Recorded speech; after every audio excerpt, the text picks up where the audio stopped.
amené quelque chose, Priscille. Je me dis, est-ce que ton gars t'a amené quelque chose? Et si elle me dit non, j'ai dit, ton gars est inutile. Non, moi je rêve être ministre, moi je rêve être journaliste. La moi, femme des millionnaires. Ah là là. Chacun doit prendre au sérieux sa vie comme il veut. Pourquoi tu ne le fais pas? Et on ne joue pas vraiment avec les faibles débits. Les ambitions sans action sont inutiles. En tout cas, moi je pense. Arrêtons de chercher les sexes de survie, d'aller se donner cadeau pour un homme juste pour de l'argent.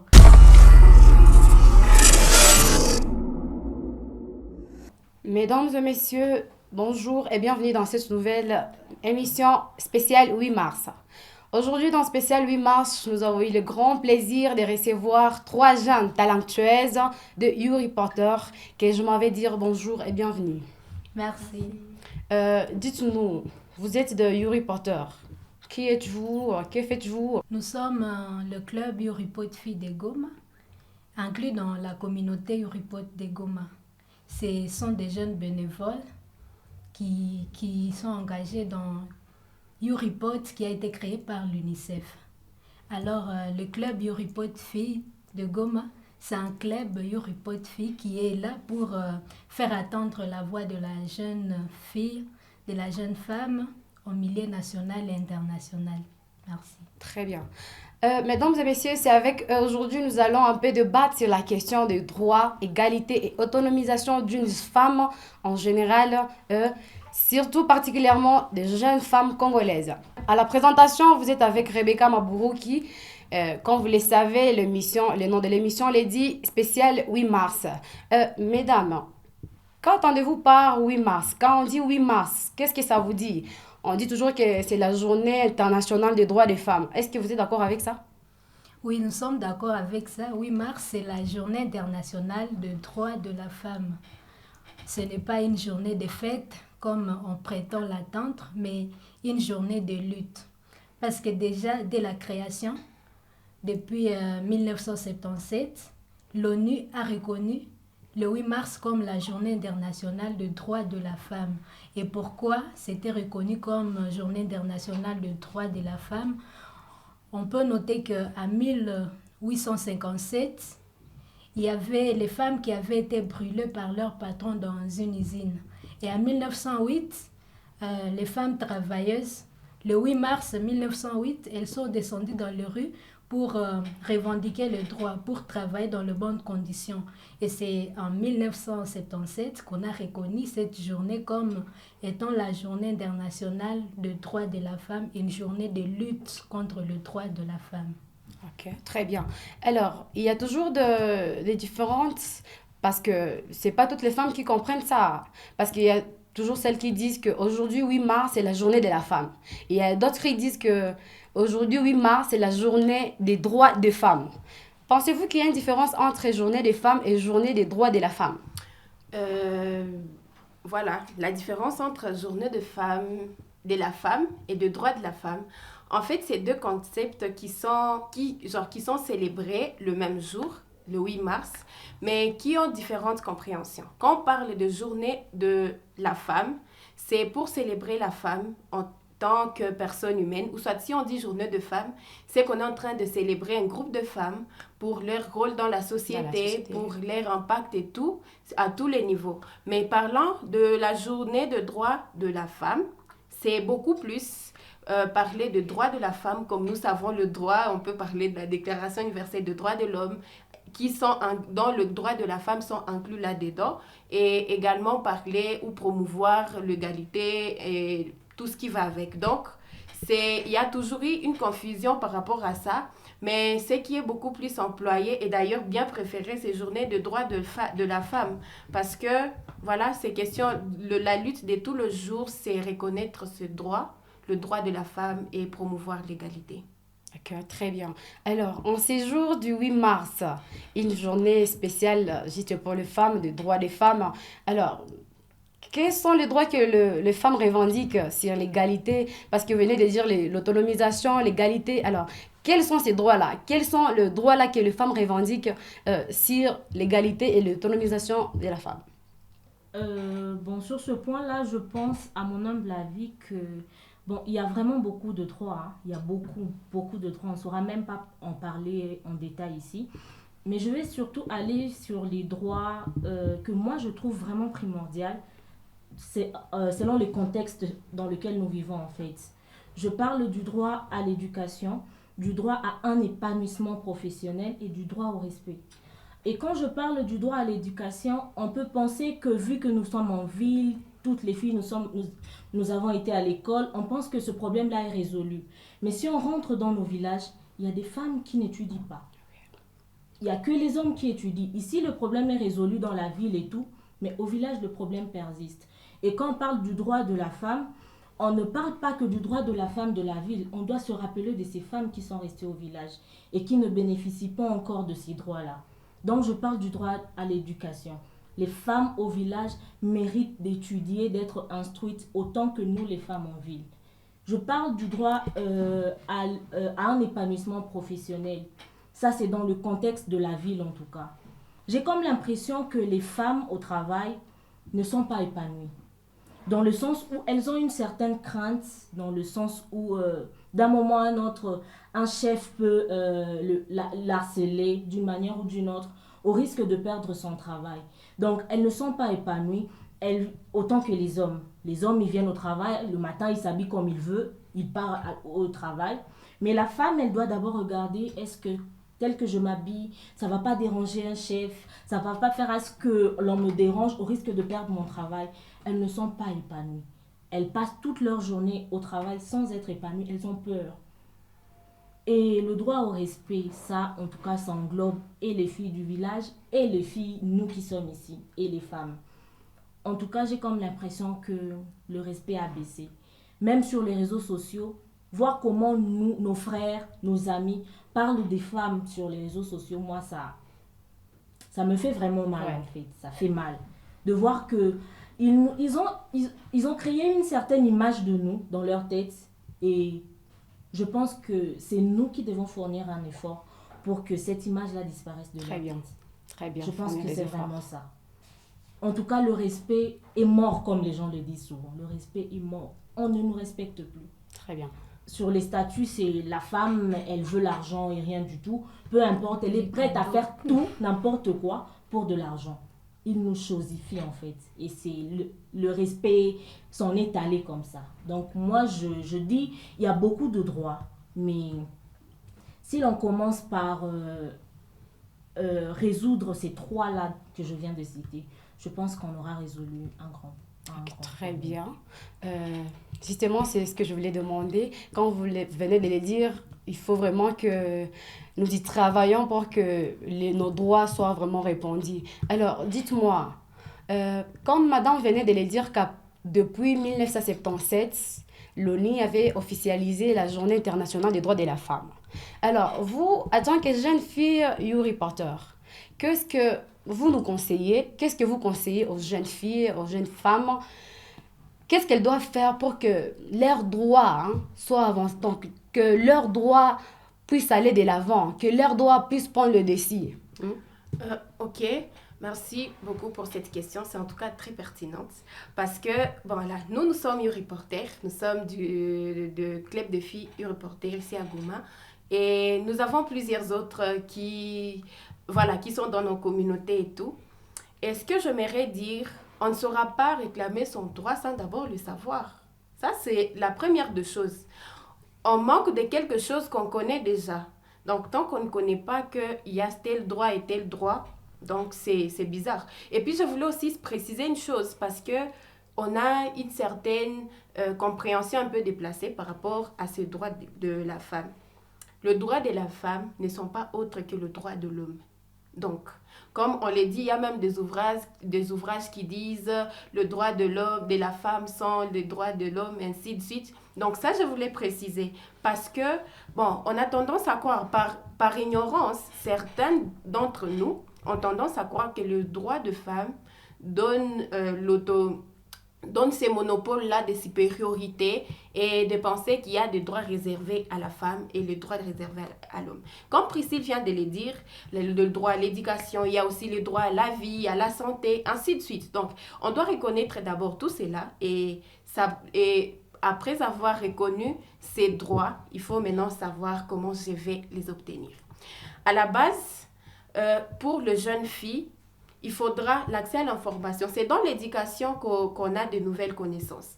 L'accès à l'éducation nous permet de reconnaître nos droits, surtout avec notre société où dans plusieurs familles, où on grandit avec une éducation particulière pour la jeune fille et une éducation particulière pour le jeune garçon. Ce qui implique qu'on ne sera pas efficace de la même façon sur terrain.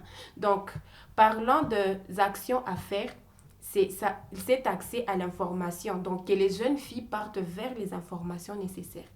Aujourd'hui, ça peut ou ne pas être sur les bancs de l'école, mais quand même, je sais les genres de choses à sélectionner pour que cela influence mon attitude ou cela influence le fait que je sois informée sur ce que je dois faire dans cette société et tout, mais pas réclamer beaucoup. On ne réclame pas beaucoup, et beaucoup dans le sens que ça va au-delà, comme je l'ai souligné bien avant, mais également, c'est pas question de compétition avec les hommes et tout et tout. Moi, je suis la femme, j'ai droit à ça et tout. Non, on a tous les mêmes droits. C'est question de sélectionner ce qu'on veut vraiment. C'est les genres de formations, comme je viens de le dire, et ça part dans l'action et l'éducation. Mais aussi, s'accepter. Accepter, bien sûr, parce que moi, je ne vois pas qu'on est en train d'accompagner une personne qui ne marche pas. C'est carrément impossible. On doit d'abord l'admettre que, voilà, les droits de l'homme sont aussi les droits de la femme. Qu'est-ce que je fais avec? Vous voyez? Donc, c'est question de quand j'ai l'information, je fournis maintenant d'efforts. Parce qu'on ne va pas venir faire une campagne de dire qu'on nous donne maintenant nos droits. Prenez. Moi, je ne pense pas vraiment ça. C'est question aussi de choisir et de s'intéresser à la chose pour qu'on soit accompagné dans ce sens. Parce qu'on accompagne que celui qui marche. Très bien. Je crois qu'en parlant de droits, nous avons un peu compris. Alors, parlons un peu d'égalité. Alors, qu'est-ce que vous aimeriez nous dire sur l'égalité, en fait? Qu'est-ce que nous devons faire pour promouvoir l'égalité des sexes, l'égalité des genres? Qu'est-ce que vous nous dites par rapport à l'égalité? Par rapport à l'égalité, promouvoir l'égalité du genre. Moi, je peux dire que pour promouvoir l'égalité des genres, c'est juste comme on vient de le dire, c'est donner la place qu'il faut à la personne qui mérite. Et c'est ça même l'égalité de genre. La personne qui mérite la place, pas parce qu'on te privilégie parce que tu es une femme. Ce n'est pas ça l'égalité de genre. Si on veut vraiment comprendre l'égalité de genre, ça veut dire qu'on doit comprendre qu'on doit donner la place à la personne qui mérite. C'est pas parce que je suis une femme que je dois être située comme ministre alors que ça ne me mérite pas. C'est pas parce que je suis femme que je vais être privilégiée dans une organisation. C'est parce que je mérite en fait cette place. C'est parce que je fais des réalisations. Donc, on doit oublier un peu le fait là d'être juste une femme. Qu'on a des droits. Qu'on a le droit. J'ai le droit à la vie. J'ai le droit d'être au même sens que l'homme. Et c'est ça qui crée même le conflit, si vous voyez bien. Le conflit confondent deux choses. Genre, je suis une femme. Comme c'est ma journée de mars, je ne vais pas travailler dans la maison, je ne vais pas faire la cuisine et tout ceci. Alors que ce n'est pas ça. Ce n'est pas ça l'égalité de genre. Tu ne vas pas aller te comparer à l'homme dans le foyer ou bien te comparer à qui que ce soit dans la communauté. Parce que juste c'est le 8 mars, parce que juste ce sont les droits de la femme. Non. On doit comprendre que les choses de la maison se passent à la maison et ça dépend de l'attente de partenaire. Si vous êtes attendu avec ton partenaire, moi je fais la vaisselle, je fais ceci, ce n'est pas le 8 mars que tu vas lui dire, monsieur, aujourd'hui tu laves. C'est toi qui laves aujourd'hui. C'est toi qui laves aujourd'hui les enfants, c'est toi qui vas cuisiner parce que c'est le 8 mars. Ce sont mes droits. Ce ne sont pas ça les droits. Comme aujourd'hui. En tout cas, pour moi, l'égalité qu'on veut, c'est l'égalité dans le milieu de travail. Que tu puisses sentir que tu es en paix dans le milieu de travail. On m'a choisi parce que je suis par exemple Jeanne d'Arc, je suis Priscille, ou bien je suis Jemima, ou bien je suis Rebecca. Je travaille dignement. Ce n'est pas parce que j'ai cédé chez tel maître que je dois travailler. Tu dois travailler parce que tu le mérites. Parce que tu as étudié pour ça, tu as tant lutté pour ça. Tu dois travailler dans les bonnes conditions en tant que les hommes. C'est ça l'égalité en fait. Tu dois travailler comme les hommes. Tu dois t'habiller aisément. Ce n'est pas parce que, oh non, tu es une femme, tu vas aller tenter l'homme et tout. Il ne faut pas faire ceci, sinon on va te chasser du lieu de travail. Ou bien donc, je peux dire dans l'égalité, genre, on t'embauche parce que tu vas attirer la clientèle. Je vais prendre ça l'exemple des restaurants. Il y a des femmes qu'on engage juste parce qu'elles sont belles, Ouais. pour attirer juste les Les clients. clientèles. Ce n'est pas ça normalement qui doit amener la femme à être épanouie. Ça, c'est chosifier la femme. Ça, c'est même inégaliser maintenant la femme. Ce n'est pas amener la femme à l'autonomisation. Depuis notre enfance, depuis notre jeune âge, on apprend que la femme, son rôle, c'est à la cuisine. Tu peux prendre l'exemple même, quand on pleure quand on était enfant. On va dire, ah, mwanaume alialia que ça va namuke. Donc, c'est la femme qui doit pleurer. C'est la femme qui doit pleurer. C'est la femme, en fait, qui doit pleurer, mais l'homme ne doit pas pleurer. Alors, on grandit avec la mentalité là de savoir que nous, on est juste là pour les foyers, parce que même l'inégalité, c'est depuis l'enfance. Parce que moi, chez moi, par exemple, on ne peut pas dire que non. Mini Kwasoma, je suis en train d'étudier, mais mon frère aussi est en train de jouer. Mais on va me dire, viens pétrir. Tu es une femme, mwanamke akwa ke tu hivi. Du genre, mwanamke anapaswa kuwa kumafiga, mwanamke anapaswa tarisha bitu. Alors, ça rend orgueilleux les hommes et ça diminue les femmes. Et je crois que c'est là que la lutte doit commencer. Si on veut vraiment lutter contre les inégalités, on doit commencer par conscientiser nos enfants. Tu ne vas pas venir m'apprendre mes droits quand je suis grande. Je vais penser que c'est la journée des fêtes. Bien sûr, parce que depuis la fin, je sais que je dois porter le pain de 8 mars. Mais les garçons, c'est quoi ce rôle? Est-ce qu'il sait vraiment qu'il doit accompagner sa soeur dans la lutte, sa mère dans la lutte? Il faut d'abord conscientiser nos enfants et c'est l'égalité de genre. Donc, l'égalité des genres, en quelques mots, en résumé, on peut dire que c'est rendre la femme et l'homme, les conscientiser, les rendre égales, les prouver que nous sommes tous capables de faire des choses. Et nous avons tous le droit au travail. Nous avons tous le droit à la vie, à l'éducation et tout. Et ce n'est pas une affaire d'inégalité pour prouver d'inégalité pour que la femme prenne le dessus. Parce qu'il y a une peur qui s'est dit sur les réseaux et partout ailleurs. Pour les hommes, même masculinité positive, on dit, bon, nous sommes en train d'aller dans le monde où l'inégalité. Donc, on veut que la femme puisse prendre le dessus. On veut que c'est toujours candidature féminine. Est-ce qu'il n'y aura pas de déséquilibre? Est-ce que la femme ne sera pas dessus et l'homme va commencer à réclamer ce droit? Parce que ce n'est que la femme qui est vue.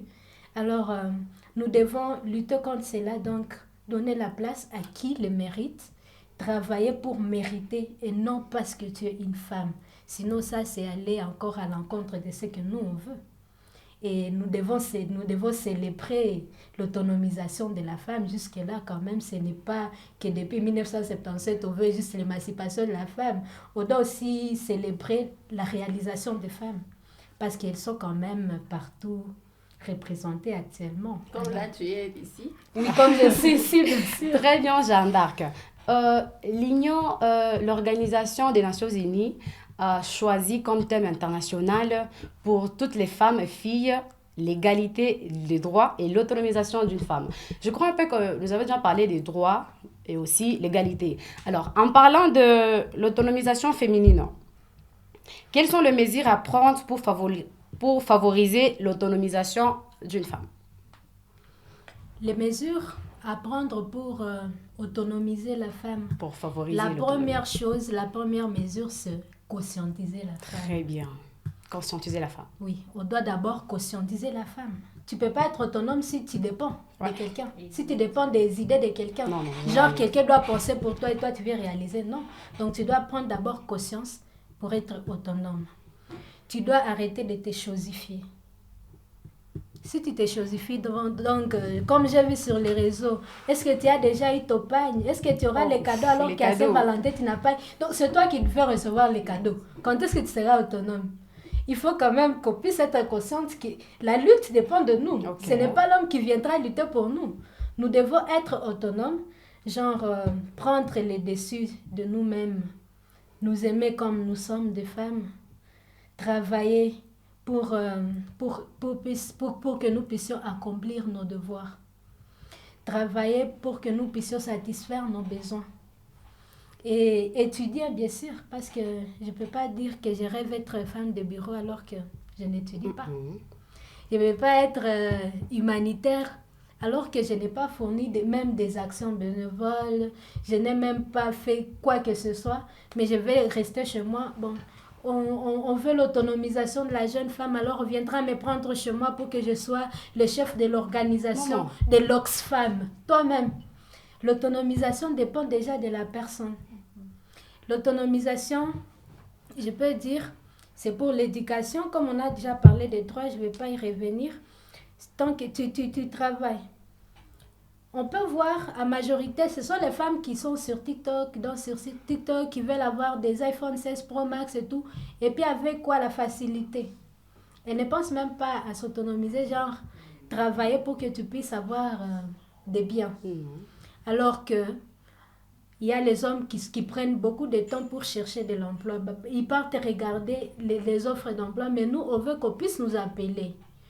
Ce n'est pas ça l'autonomie. L'autonomie, c'est en fait que nous puissions aussi travailler, que nous puissions aussi chercher les offres d'emploi sur les réseaux et tout, pas aller sur TikTok, pas pour se poster sur Instagram, je suis la plus belle fille, je mets de make-up, alors que dans la tête, il y a rien. Femme, en fait, ce n'est pas ça. La femme, c'est quelqu'un qui, donc comme on l'a dit, éduquer une femme, c'est éduquer toute une nation. Toute une nation, oui. Alors, si tu es là pour être la femme qui se maquille, la femme de pédicure, manicure, la femme de m'as-tu vu, quand est-ce que tu seras autonome? Et quand est-ce que tu amèneras tes enfants à l'autonomie? Parce que c'est toi qui vas éduquer l'enfant. Si tu sauras, si tu éduqueras comment ton fils, si tu éduqueras comment ta fille, pour que nous puissions arriver à l'autonomie que nous voulons. Alors... oui, si je peux ajouter une chose, moi je pense que nous avons besoin de filles qui osent et qui réfléchissent. Ça veut dire des filles intelligentes et audacieuses. L'intelligence, je ne parle pas de l'intelligence exceller au niveau académique ou scolaire, non, je parle de la réflexion. On peut n'avoir pas étudié, mais on nous donne $50. Une femme qui réfléchit, après des années, ces $50 ne restera pas $50.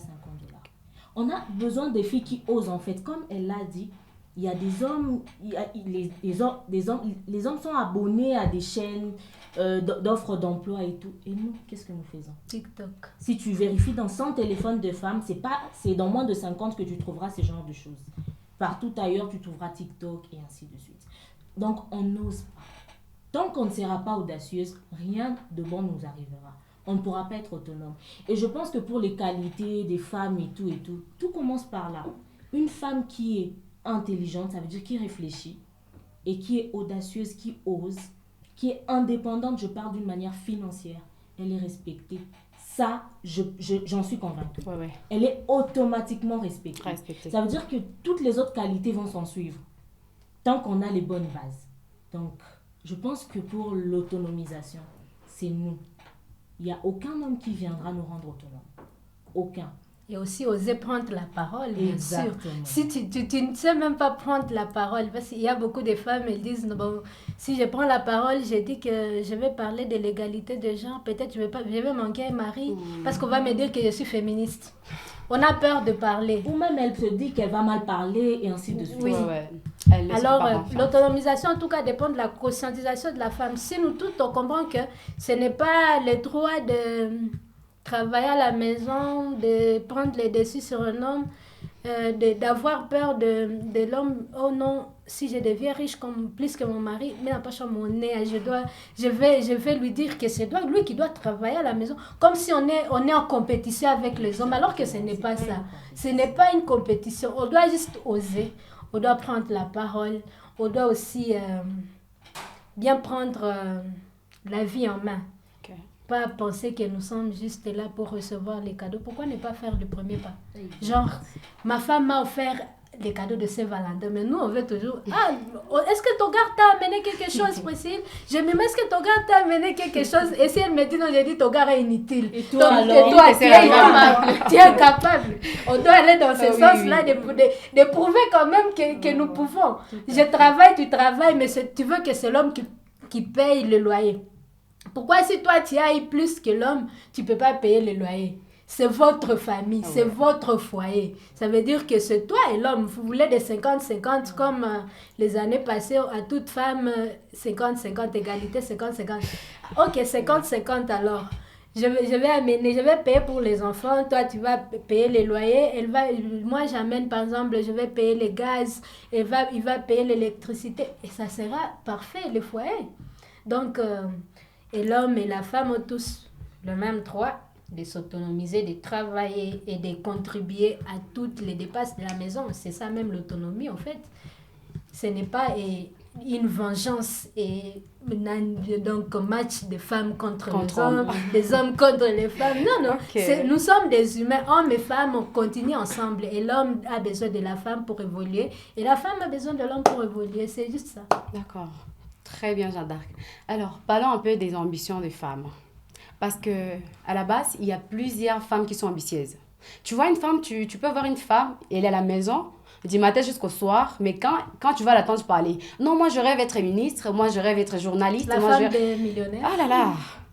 Or, elle ne sort même pas de la maison. Que pensez-vous de ces genres de filles? Parlons maintenant des ambitions de femmes. Bon, déjà, tu as bien souligné les thèmes nationaux de cette journée, la Congolaise au centre de toutes les ambitions. Oh, toutes les ambitions. Oui, oui. Et parlons maintenant des ambitions de femmes. Moi, je pense qu'on ne devrait pas partir dans la théorie de croire que le monde appartient aux femmes. Le monde nous appartient tous. Donc, celui qui ne veut pas avancer, tant pis. Donc, chacun est là pour prendre en main, chacun doit prendre au sérieux sa vie comme il veut.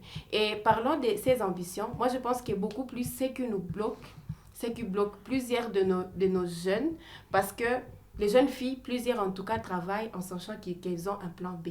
Un plan B de se marier. De se marier, oui. Voilà. C'est pas un DG doux, un entrepreneur et tout.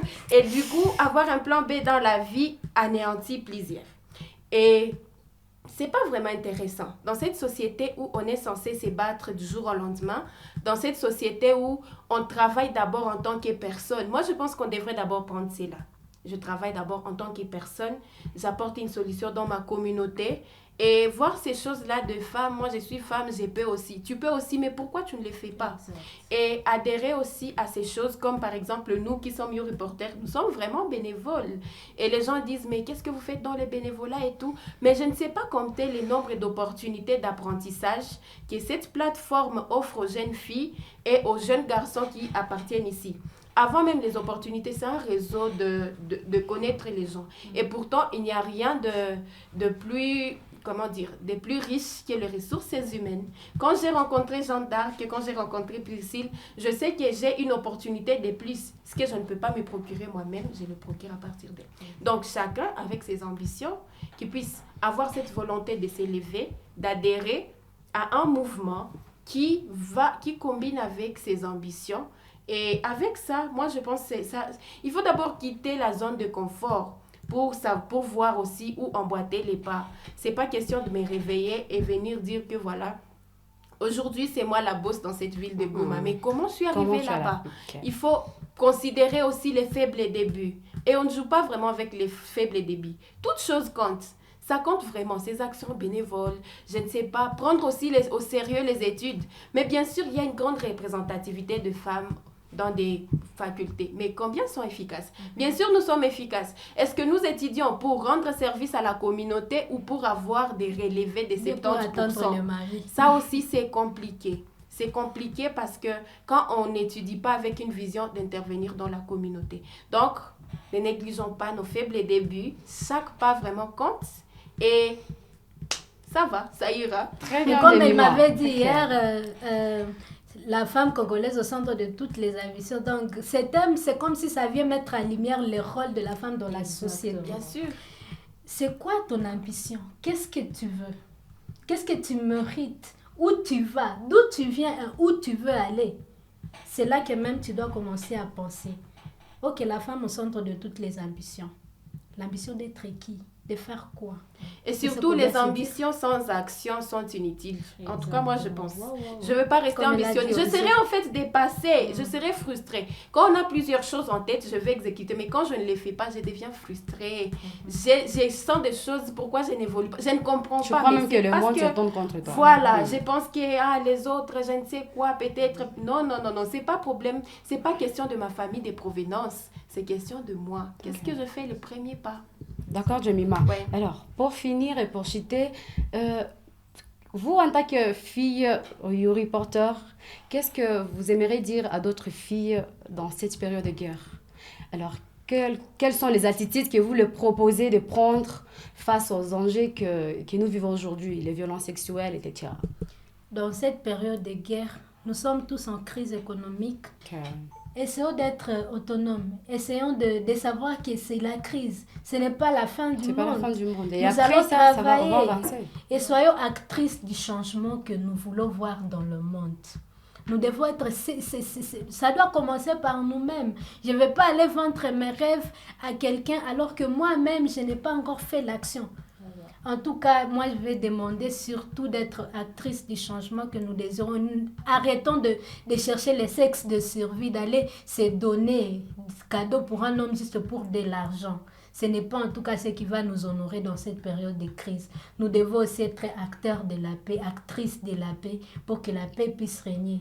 Nous devons être ces femmes qui ne baissent pas les bras, ces femmes qui encouragent, ces femmes qui donnent vie, cette femme qui éduque. Cette période va passer, mais il y a des conséquences qui vont rester. Oui, tu vas aller chercher sexe de survie, on va te donner l'argent. Qu'est-ce qui te dit que tu n'auras pas le sida? Bon, on a dit que je parle de la médecine. Bon. tu auras des maladies, tu auras peut-être une grossesse non désirée. Les gens pensent qu'il n'y a que le sida, il y a le syphilis, il y a beaucoup de maladies sexuellement transmissibles. Et on n'oublie pas que quand on partage son corps avec quelqu'un, on prend aussi des démons, alors même de la religion de quelqu'un. Donc, tu acceptes de prendre les 50% de cette personne. Alors, essayons de penser aux conséquences.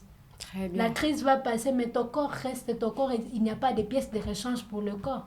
Alors que pour la crise, quand ça va passer, tu vas travailler, tu vas avoir de quoi survivre. Je pense qu'on est à la fin de l'émission. Donc, je peux considérer ça comme votre conclusion. Qu'il n'existe pas un monde sans la femme. Moi, parfois, en fait, ça m'énerve quand on parle beaucoup femmes, comme si on va créer un monde de femmes sans hommes. Pour qu'on puisse comprendre comment est-ce qu'on va cohabiter. Non, c'est pas des cadeaux, quoi. Et pour finir, moi je vais appeler toutes les femmes à envoyer les filles au 101 pour plus d'informations. Parce que là, elles vont se former, elles auront des informations qui sont viables et qui sont bien vérifiées. Très bien, merci. Nous sommes vraiment honorés de vous recevoir aujourd'hui dans cette émission spéciale 8 mars. Mesdames et messieurs, c'est la fin de cette journal. Merci de nous avoir suivis et n'oubliez pas à vous abonner sur notre chaîne. À plus.